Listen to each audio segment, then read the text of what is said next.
Ustadz, sekarang ini ada anjuran untuk sholat di rumah masing-masing karena kedaruratan. Bagaimana kalau saya tetap memaksakan diri sholat berjamaah di masjid? Karena menurut saya itu yang paling afdol bagi laki-laki.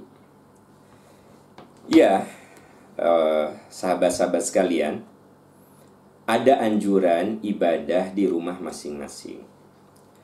Anjuran ini tidak bermaksud untuk menghalang-halangi kita dalam ibadah. Jadi kita harus melihat latar belakangnya. Kita akui bahwa yang namanya sholat yang afdol itu bagi laki-laki di masjid. Sholatul jama'ati afdolu min sholatil fadzi sab'an wa ishrina darujatan. Sholat berjamaah di masjid itu lebih afdol 27 derajat dibanding dengan sholat sendirian. Belum lagi keutamaan kita melangkahkan kaki ke masjid. Siapa yang dari rumahnya berwudu, sabda Rasul, lalu dia berjalan ke masjid untuk melakukan sholat berjamaah, maka langkahnya itu merupakan pelebur dosa. Apalagi ketika kita datang ke masjid, kita menunggu azan, menunggu qomat.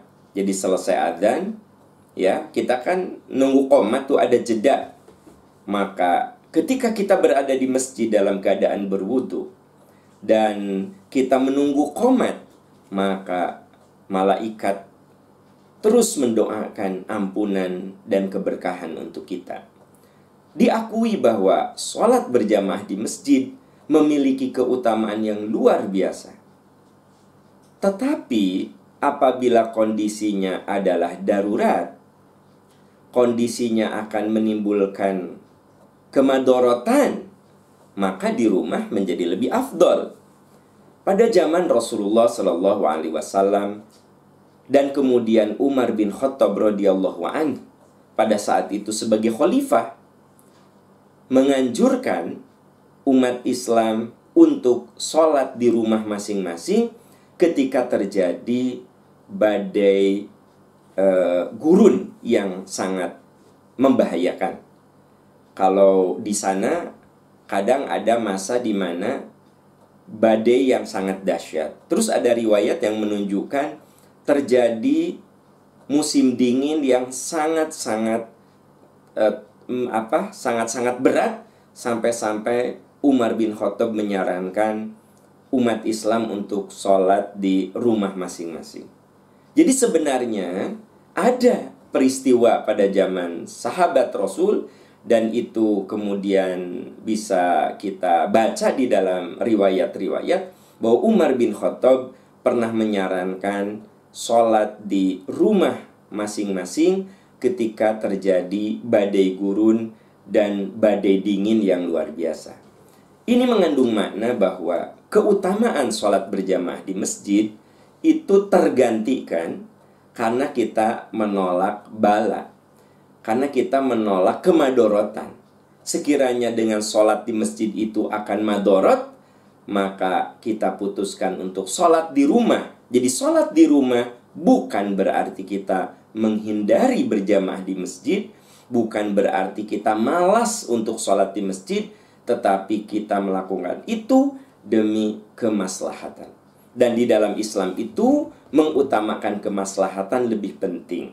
Kalau kita sedang sakit, ini ilustrasi saja. Kalau kita sedang sakit dan sekiranya kita saum, sakit kita akan lebih parah, apa yang sebaiknya kita ambil menurut ajaran Islam? Yang sebaiknya kita ambil adalah berbuka. Saya lagi saum nih, misalnya saum Ramadan, ternyata saya sakit.